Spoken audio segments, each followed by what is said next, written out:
Hello students, आज मैं आपको एक्सप्लेन करने जा रहा हूँ एक पोएम जो कि लिखी है वॉल्ट विटमैन ने, the voice of the rain. Rain की आवाज़। बहुत ही सुंदर पोएम है, आइए देखते हैं। लाइन बाय लाइन एक्सप्लेनेशन करता हूँ मैं आपको। And who art thou said I to the soft falling shower. And who art thou, art यहाँ पर आर का मतलब है, थो मतलब यू। तो and who are you said I, I यहाँ पर कौन है? हमारे पोएट वॉल्ट विटमैन है। हमारे वॉल्ट विटमैन किससे पूछ रहे हैं? हु आर यू पूछ रहे हैं सॉफ्ट फॉलिंग शावर से। सॉफ्ट फॉलिंग शावर मतलब रेन से।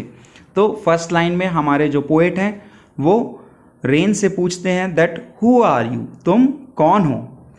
विच strange to tell gave me an answer, और आपको आज सुन के बहुत ही स्ट्रेंज मतलब अजीब सा लगेगा, उसने मुझे आंसर दिया। रेन से जब मैंने क्वेश्चन पूछा कि आप कौन हो, तो उसने मुझे आंसर दिया जो बहुत ही अजीब सा है, जिसे मैं आज आपको ट्रांसलेट कर रहा हूँ अपने शब्दों में। ऐसा कहते हैं हमारे पोएट। उसने कहा I am the poem of the earth. मैं कौन हूँ? अर्थ की पोएम हूँ, एक कविता हूँ अर्थ की। Sad the voice of the rain. Voice of the rain ने उसका आंसर दिया कि मैं अर्थ की एक कविता हूँ। एटर्नल, एटर्नल मतलब जो कभी नहीं मरता, फॉर एवर रहता है। I rise in palpable out of the land and the bottomless sea. अब वो कैसी है? एटर्नल है। वो कहाँ से आई है? इनपल्पेबल। इनपल्पेबल आउट ऑफ द लैंड मतलब इनपल्पेबल यानी हिडन, लैंड से आई है, और बॉटमलेस सी से। ये बेसिकली इवेपोरेशन प्रोसेस को बताता है कि जो इवेपोरेशन प्रोसेस होती है तो कैसे पानी समुद्र से और ज़मीन के अंदर से, ज़मीन से कहाँ चले जाता है? ऊपर चले जाता है। इवेपोरेशन प्रोसेस होती है। अपवर्ड टू द हेवन, कहाँ तक जाता है वो? हेवन तक। हेवन यानी यहाँ पर बादल को बताया गया है, तो वो हेवन तक चले जाती है पानी। वेयर, वेंस, वेंस शब्द पहले यूज़ होता था ओल्ड इंग्लिश में, अब वेंस का मतलब होता है फ्रॉम वेयर, वहाँ से। वेगुली फॉर्म्ड, वेगुली मतलब अनक्लियर, जो क्लियर नहीं हो वो vaguely. Formed all together change and yet the same, तो रेन का फॉर्म चेंज हो जाता है वहाँ पर, वो बादल का रूप ले लेती, लेकिन फिर भी वो तो वही है, सेम है रेन। आई डिसेंट, डिसेंट मतलब नीचे गिरना। टू लेव, लेव मतलब वॉश करना, साफ करना, पानी से भिगो देना। आई डिसेंट टू लेव द ड्रॉट, ड्रॉट मतलब सूखा, तो वो डिसेंट होती है मतलब रेन गिरती है और जहाँ जहाँ सूखा रहता है उसको क्या कर देती है? वो भिगा देती है, पानी से गीला कर देती है। एटोमीज, एटोमीज यानी छोटे छोटे पार्टिकल्स को।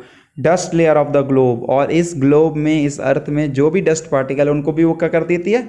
वॉश कर देती है। तो यहाँ पर ये लाइन हमें बताती है जो पानी है वो गिरता है और उसको क्या कर देता है? वॉश कर देता है प्रॉपरली।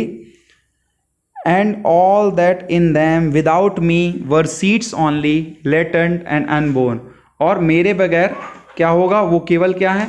सीड्स हैं। सीड्स मतलब वो बेसिकली बीज हैं, जब तक पानी उनमें नहीं पड़ता तो कुछ भी उग नहीं सकता। वो लेटेंट है, लेटेंट मतलब हिडन, छुपे हुए हैं। एंड अनबॉर्न, और जब तक पानी नहीं गिरेगा तो कोई भी पेड़ नहीं हो सकता। And forever by day and night I give back life to my own origin, और हमेशा दिन रात मैं बहती रहती हूँ, और I give back life to my origin, और अपनी ओरिजिन को लाइफ देती रहती हूँ, क्योंकि मैं ओरिजिन कहाँ से हुई हूँ? रिवर से हुई हूँ। एंड प्योर एंड ब्यूटिफाइड, और चीज़ों को मैं प्योर बनाती हूँ और सुंदर बनाती हूँ। जब पानी गिरता है तो मौसम बहुत अच्छा हो जाता है, पेड़ हरे भरे हो जाते हैं, तो वो ब्यूटिफाई करती है उसको।